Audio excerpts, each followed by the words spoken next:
What's up YouTube, it's Erudite here, back again with another video, and I actually just finished playing a mirror match with my Reaper build versus a Priestess build, and I found the game kind of interesting, so I thought I'd upload it for you guys.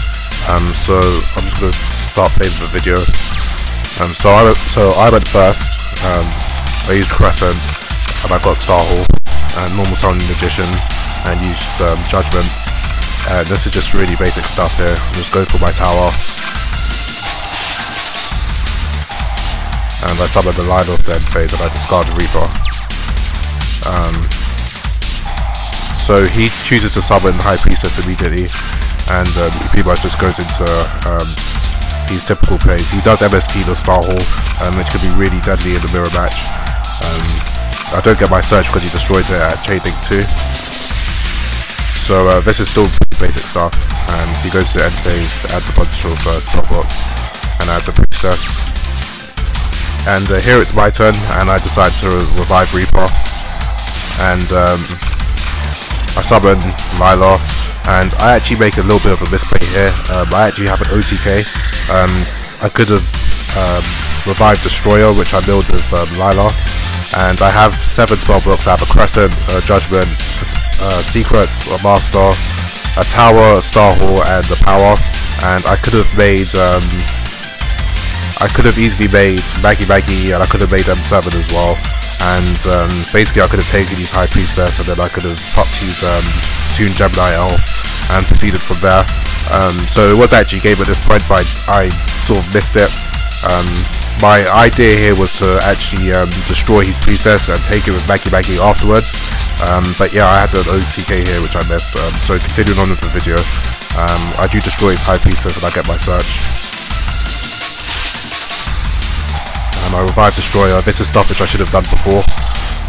I gaze High Priestess, and I mill with Lila, and it's his turn again. He gets kind of lucky here to draw into a second High Priestess, which was the last one in his deck. I think this wouldn't have been very close at all if he just had the one, but dealing with 2 could be kind of tricky. Just then, I think he should have changed Spellbook of Wisdom to Spellbook of Fate to protect the Priestess, which he did use for effect. The effect of High Priestess yet, so that was the Sensor Priestess. But besides that, I mean, after that I don't think he misplays. It's just that he should have really protected his High Priestess, which he did use for effect on yet. So continuing on, and I chain Wisdom to his Power. This stops Power from adding that 1000 boost to High Priestess, and High Priestess get the search after it destroys a monster. It is really important to know this, because if you chain, sorry, not if you chain, but if you activate Wisdom afterwards, because Power is actually a lingering effect, it will still keep the 1000 attack and it will still get the search. So it's very important to chain Wisdom and Lance to the activation of Spellbook of Power, and not use it afterwards. So continuing on.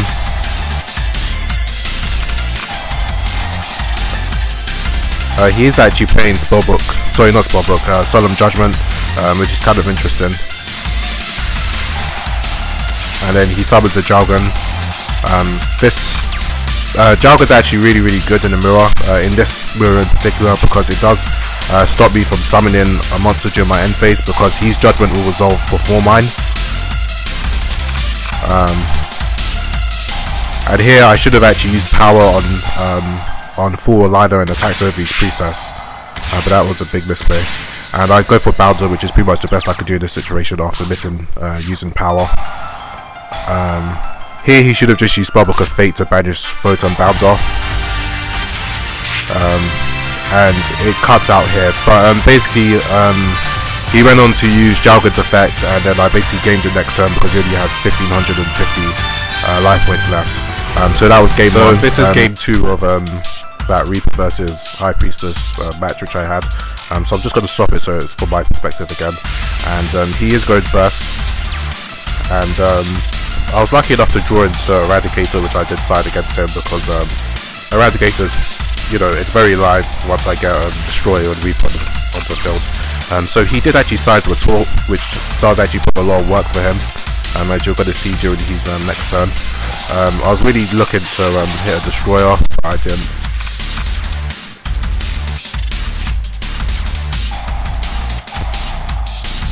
let me just close that down. So I used Judgment Day and he responds with Retort. So that really did slow me down quite a lot because I didn't get my Judgment Search during the end phase. And he's pretty much free to go off now because I don't have my Judgment effect.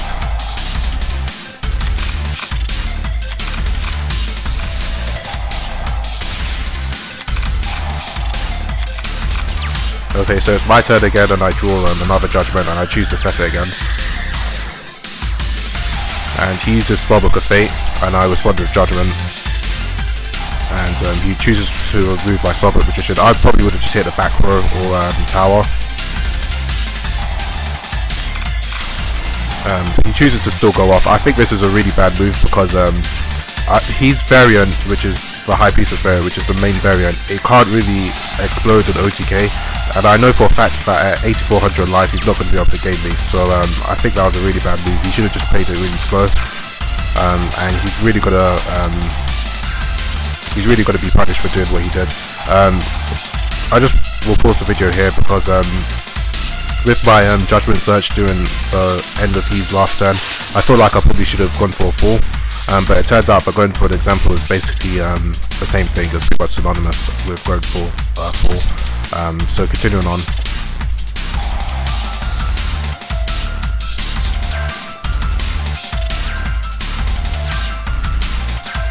Oh, I'll just explain that. Once he uses his wisdom to once he chains his wisdom to my Spellbook of Power, I'm pretty sure that he hasn't got another Spellbook of Wisdom, and he didn't. He had a Judgment Day, which he must have planned to activate.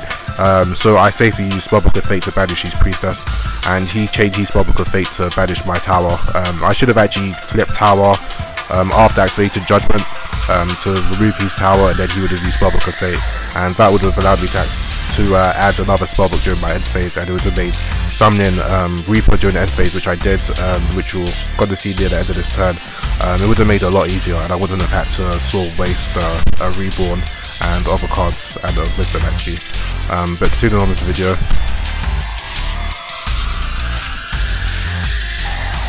So I needed to basically activate 6 spell cards. Well, not 6, I needed to activate 2 more because I activated Power and Spellbook of Fate, and he activated Wisdom and Fate. So I needed to activate 2 more spell cards in order to summon Reaper during the end phase. So that's why I went for the Reborn, and as you're about to see, I also used Spellbook of Wisdom to get those 6 spell cards. And here I'm pretty sure it's game because I'm going to be able to summon a Reaper during end phase and also a Destroyer, and as you can see his hand is just all spells, and I did make a small misplay which you're going to see in a bit. So there's the Reaper, and my summon is a Destroyer as well.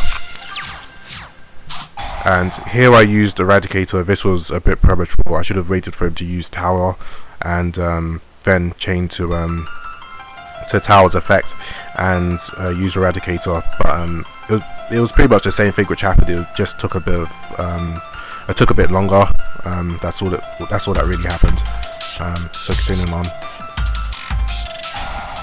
I think it's interesting that he sided D-Fissure.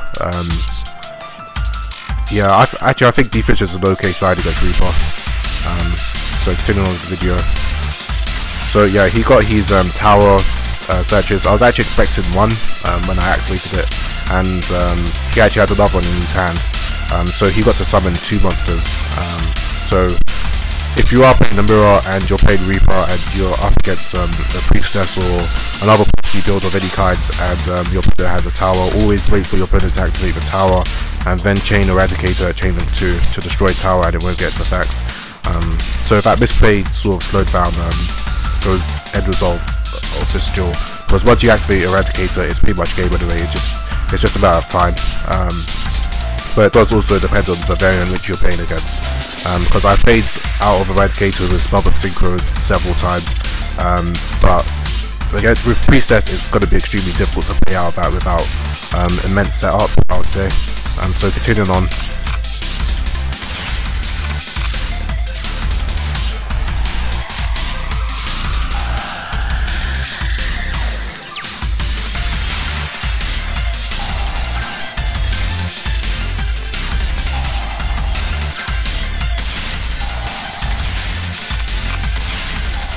And here I just go for M7 to bounce back his High Priestess, and it's pretty much game because you won't be able to resummon it.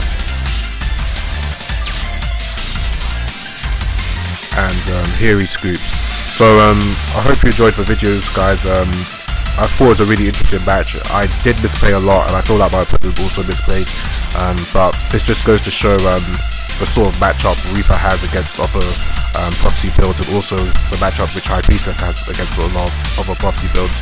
I feel like Reaper in the mirror match has a bit of an advantage just because it can use those virus cards, and it can really OTK, which is a problem which High Priestess has. It has sort of an issue with defense because Justice has no real field presence, neither does Spellbook Magician. Whilst Reaper has a lot of field presence and is just a bit inconsistent. But yeah, I hope you enjoyed the video, guys.